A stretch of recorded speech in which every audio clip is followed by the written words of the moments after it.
I was fired by a young CEO who believed I was an outdated obstacle to her grand corporate transformation.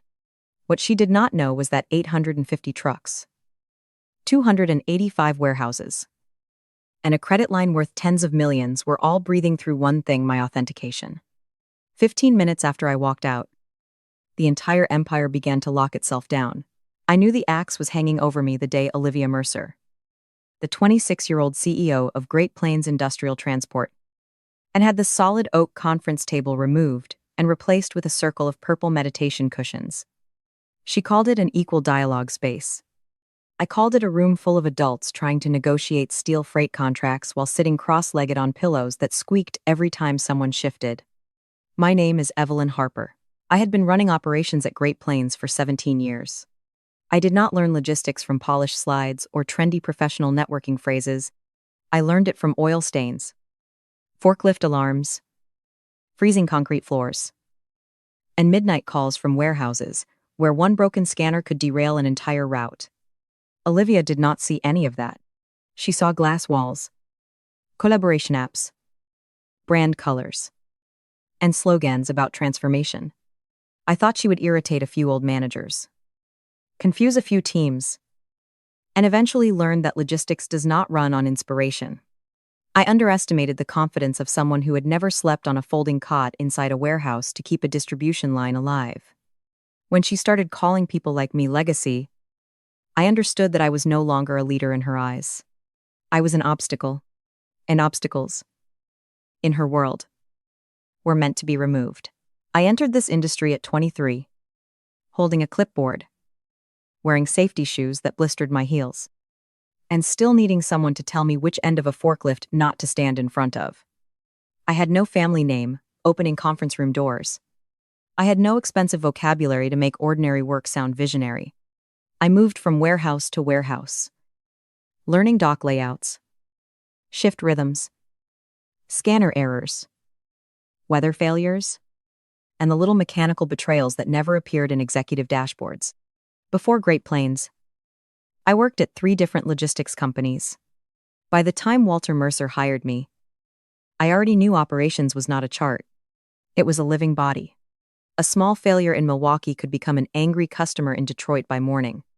Over 17 years, I became the person who kept 285 warehouses across 12 states moving in rhythm. I knew which truck died most often in Nebraska, which hub needed spare parts before winter, and which route should never be reassigned on a Friday. During the blizzard of 2018, I slept 3 nights on a cot in the Milwaukee warehouse because the backup generators required a manual restart and no one else knew the sequence. My lower back has reminded me of that every morning since. Olivia looked at my file and saw a woman too rigid for the future. I looked at every ache in my body and saw receipts for loyalty. Olivia called me into her office at 1:15 on a Wednesday afternoon. She called the glass room a transparency pod. To me, it was an expensive box that smelled like essential oils and burnt coffee. She sat behind a reclaimed bamboo desk in a blazer made from recycled plastic, hands pressed together as if she were about to guide me through a corporate breathing exercise. She slid a printed document toward me. It had colorful arrows, vague labels, and a chart without numbers. "Evelyn," she said, with a softness that felt almost rehearsed, "we have completed a deep assessment of the company's energy flow. Your management style is heavily legacy-based. It no longer aligns with our collaborative optimization pivot." I looked at the page, then at here. I had heard plenty of nonsense in business, but rarely nonsense dressed that well. I asked directly, "You are firing me because of my management style." Olivia smiled and corrected me, as if I had used the wrong word in a wellness seminar. "It is not termination. It is realignment. If you have ever had someone use beautiful language to disguise a ruthless decision..." Comment number 1. "So, I know you understand that feeling." I was not angry yet. Something inside my chest simply went cold. The way it does when you realize the person across from you has just pulled the pin from a grenade and has no idea what she is holding. I looked at the wall clock. 1:15 in the afternoon. That mattered far more than Olivia understood. Every day, at 1:30. The central inventory system at Great Plains ran an authentication protocol. To an outsider, that might sound like routine security. To this company, it was a heartbeat. It confirmed what each warehouse held, what each truck carried, which routes required updates, and which raw data needed to be cleaned before being sent to banks, warehouses, and dispatch. That protocol required my biometric access, not the CEO's, not the new administrators. Mine, my fingerprint, my hardware token, and the patched commands I had built over years to keep an old system from eating the company alive. Without authentication, the system did not wait politely for an explanation. It assumed intrusion. It froze shipping manifests, disconnected lender feeds, locked equipment, suspended dispatch logic, and left 850 trucks stranded in operational uncertainty. I told Olivia, "Fine. You want new energy. You are about to get it." I stood up without yelling. I took my security badge from my jacket, the badge with higher operational clearance than hers, and placed it on her bamboo desk. "You have 15 minutes. She blinked. 15 minutes for what I said. Before the ghost in the machine realizes I am gone. Olivia laughed, but the sound was thin and dry, like a hinge that needed oil. She told me I was exaggerating, that her new technology team had assured her everything had been moved to a modern platform. I asked, "You mean the 3 boys you hired because their profiles said blockchain?" She did not like that. I did not need her to like it. I explained one last time. As the woman who had kept the system alive, the legacy platform she hated was held together by 20-year-old code. 3 backup servers in a Kansas City basement, and a personal authentication chain that could not be replaced by a few slides. If I did not approve the 130 sync, the system would treat the absence as a hostile takeover. It would lock data flows, cut lender connections, irase usable manifests, and stall the trucks, as if someone had switched off the whole network. Olivia looked at me like I was a middle-aged woman clinging to the past to scare younger leadership. She did not understand that I was not threatening her. I was reading the manual for a bomb I had built years earlier, so the company would survive. If this story is worth following, please like the video. Because from that moment on, everything began falling, according to its own logic. I turned and walked out. Behind me, Olivia still had the smile of someone who believed power lived in the title on the glass door. I walked past the open office, where young employees leaned over monitors with headsets on, typing into applications they believed had replaced experience. A giant wall mural read, "Move fast and build things." I almost laughed. Moving fast was easy. Building something that could bear weight was the hard part. The elevator ride down from the 35th floor took 40 seconds. That was enough time for 17 years to run through my mind. Thanksgiving dinners I missed because a Memphis distribution hub lost its scanners.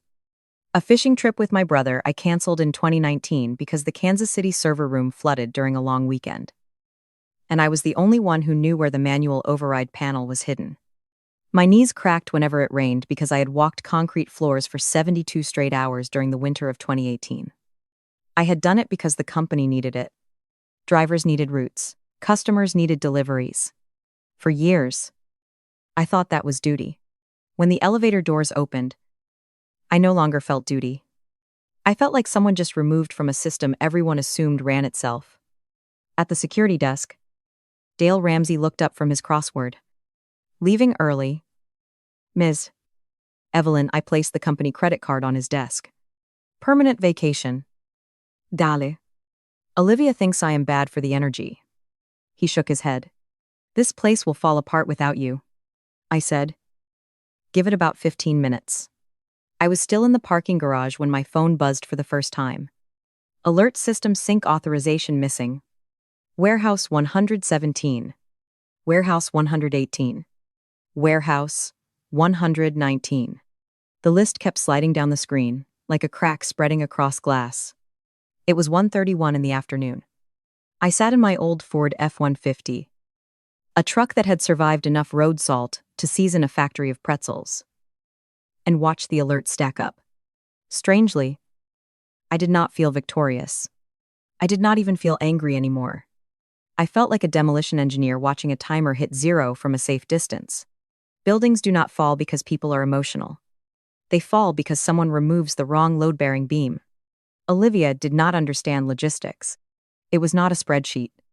It was a nervous system. Warehouses. Scanners. Forklifts. Drivers. Banks. Manifests. Route. And contracts were all connected by invisible joints. Pull out one piece that looks small, and the whole machine does not slow down. It seizes. The first thing to die was inventory visibility. My authentication did not only open the sync, it triggered scripts that scrubbed raw scanner data before it reached the main server. Without them, the system swallowed the dirty feed, directly duplicate reads, corrupted timestamps, misread palettes, broken identifiers. The system saw unverified data and did exactly what it had been designed to do. It quarantined everything. In plain English, every item the company owned had just vanished from the digital books. I could picture it happening across the states. A sales rep in Detroit entering a code for 2,000 units of industrial welding equipment, hitting enter, and seeing zero available stock. He would spin in his chair and say he had counted 5 pallets that morning. He would try again. Unknown location. Missing status. And speaking of what comes next, if you want more office stories where the person everyone underestimated turns out to be holding the whole system together, we subscribe to the channel so you do not miss the next one. Because one item in Detroit was only a speck inside the storm, multiply it by 285 warehouses. Multiply it by thousands of stock codes, tens of thousands of pallets, and hundreds of active routes. Every record became zero or unknown. As if someone had shut off the lights inside a company moving $800 million in freight each year. The operations group chat had not removed me yet, so the messages began exploding. Peter Rowe asked why Chicago was showing no inventory. Wendy Brooks in Iowa said the scanners were locked. Drivers were backed up to the highway, and one of them was threatening to call his union representative. Richard Blake, board chairman, typed, "Someone get Evelyn Harper on the phone right now." Olivia followed with, "Who has Evelyn's override code? Bring it in immediately." I stared at that line and breathed out. Override code. They thought 17 years of experience was a string of characters on a sticky note beside a coffee mug. There was no override code in the way they imagined. Emergency access was not a number to guess or a manual a consultant could read in one afternoon. It was knowing that the scanner at Bay 12 of the Texas hub double red on Tuesday afternoons because sunlight hit the west-facing loading door at the wrong angle. So, counts needed an 8% correction. It was a command script I wrote in 2012 and buried in a directory structure no one had opened in years. It was knowing which alerts were noise and which meant a driver might spend the night outside Amarillo with refrigerated medical equipment and no dispatcher able to reach him. They had not fired an employee. They had pulled the pin on a grenade and handed it to people who did not know what a grenade was. But disappearing inventory was not the worst part. The real problem was money. Great Plains operated on a $45 million revolving credit line. The lender's algorithm pinged our inventory database every hour to verify collateral. As long as goods existed on the books, borrowing capacity remained. If inventory dropped below a threshold, the credit line froze automatically. No phone call. No meeting. The algorithm simply closed the door. By 2 in the afternoon, our inventory did not fall below the threshold. It hit zero. According to every connected system, Great Plains owned nothing but a 35-story glass building and a very expensive collection of meditation cushions. I imagined the 35th floor at that moment. Olivia's real-time profit dashboard, the one she showed board visitors like a personal invention, was probably flashing red. Not soft warning red, full cardiac failure red. Marcus Reed from Field Operations was probably asking why the Gulf Hub showed negative stock, a number the system was never supposed to generate. Linda Hayes in Finance was likely shouting that the lender portal had triggered covenant warnings and needed a senior leader on the call immediately. Olivia. I guessed. I would say what people who do not understand systems always say, restart the servers. But you cannot reboot a void. You cannot restart a data famine. At 2:15, the automated dispatch system activated its own logic. If inventory showed 0, all trucks were presumed empty. If trucks were presumed empty, standing orders required them to return to base. The system did not know the trucks were full.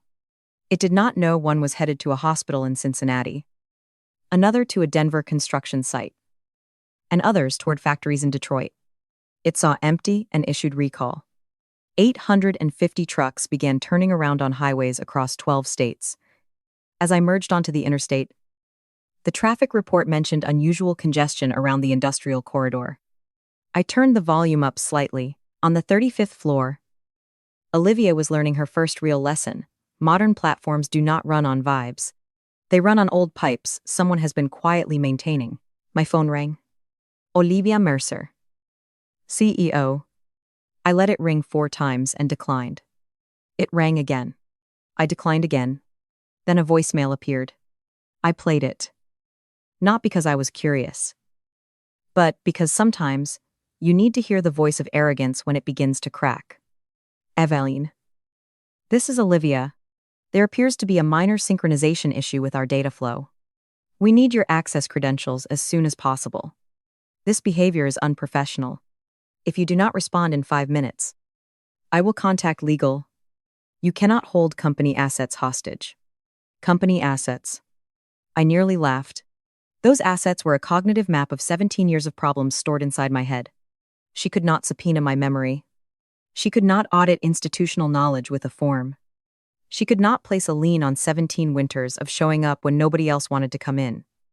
I had stolen nothing. I simply was no longer being paid to keep their world from collapsing. And since they were so confident I was obsolete, I decided to let the future introduce itself. I drove west. There was only one person who would understand exactly what had happened without needing me to translate it into executive language.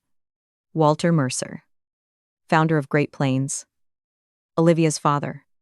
The man who built the company from 2 trucks, a small workshop, and handshakes heavy enough to replace contracts.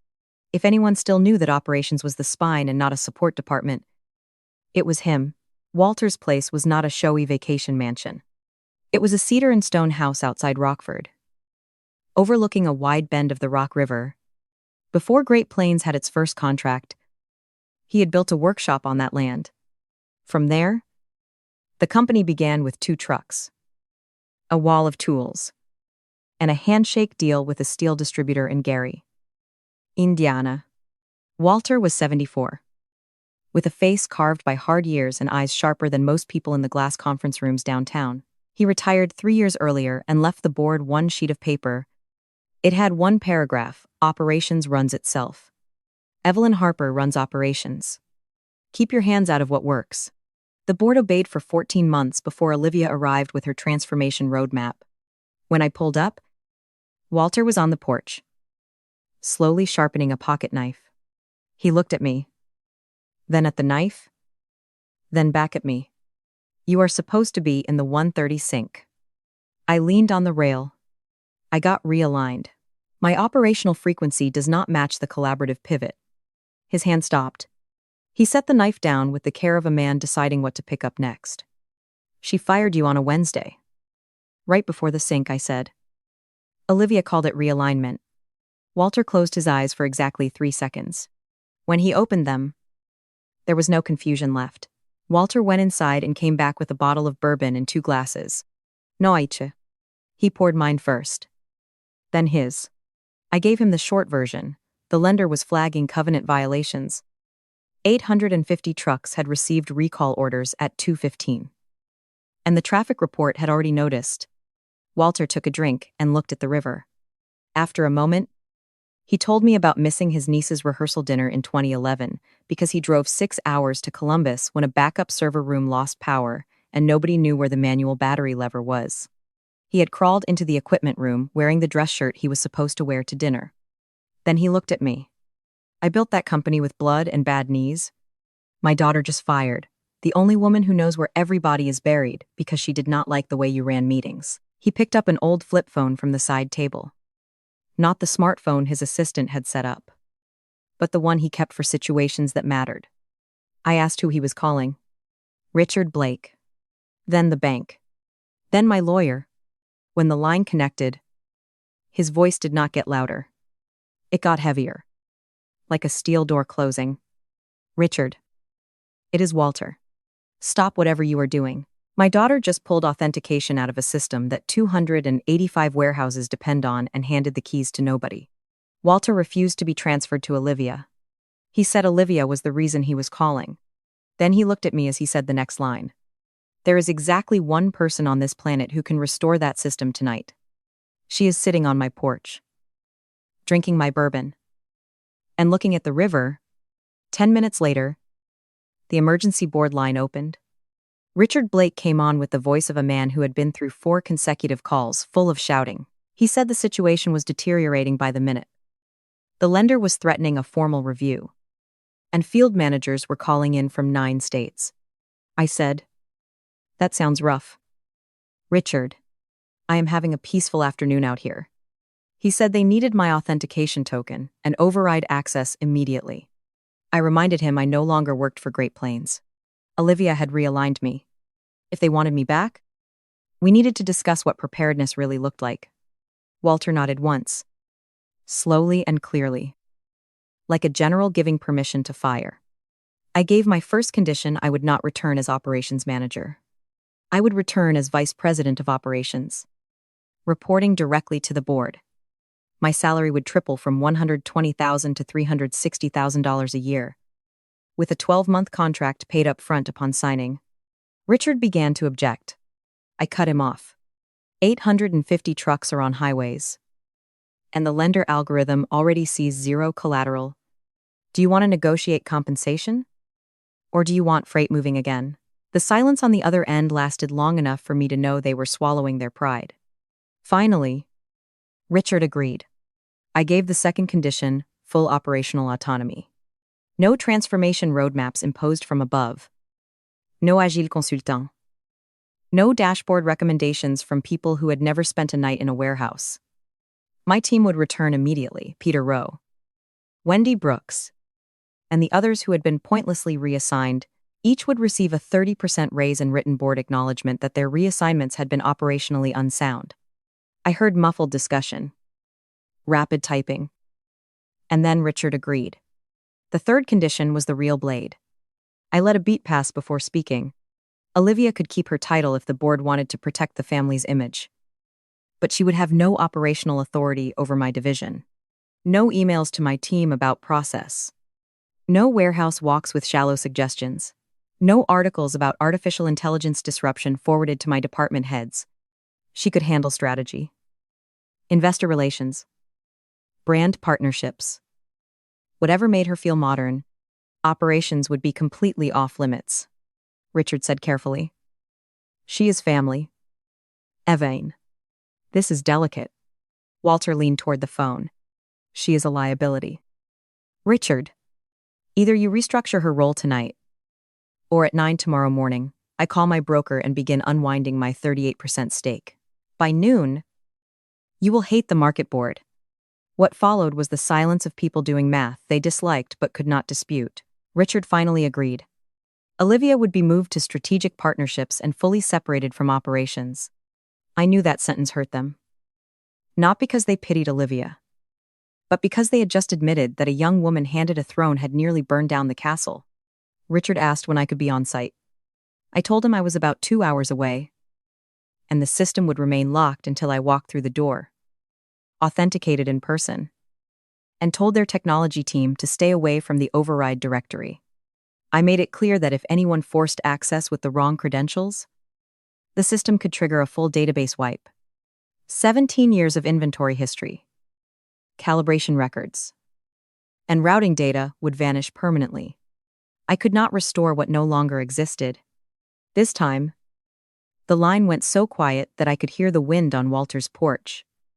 Richard said, "Understood. Please. Evelyn. Every minute is costing money." I said, "I know. I have been calculating it for 17 years. I required wet signatures and a faxed copy sent to Walter's machine before I left the porch." After I hung up, Walter poured the last bourbon into both glasses. set the empty bottle on the rail, and said, "Vice President of Operations, you should have held out for COO." I raised my glass. One thing at a time. We sat there for 90 minutes. Long enough for the board to sweat through their shirts, and for lawyers to write power back into clauses they had thought they could strip from me with a meaningless page. Walter's old Panasonic fax machine, the one Olivia had once called charmingly retro at Christmas dinner, began whining and pushing out 4 pages of binding terms. Walter read every line, made 2 calls to his lawyer, marked 3 places, and signed the bottom. I read every line twice.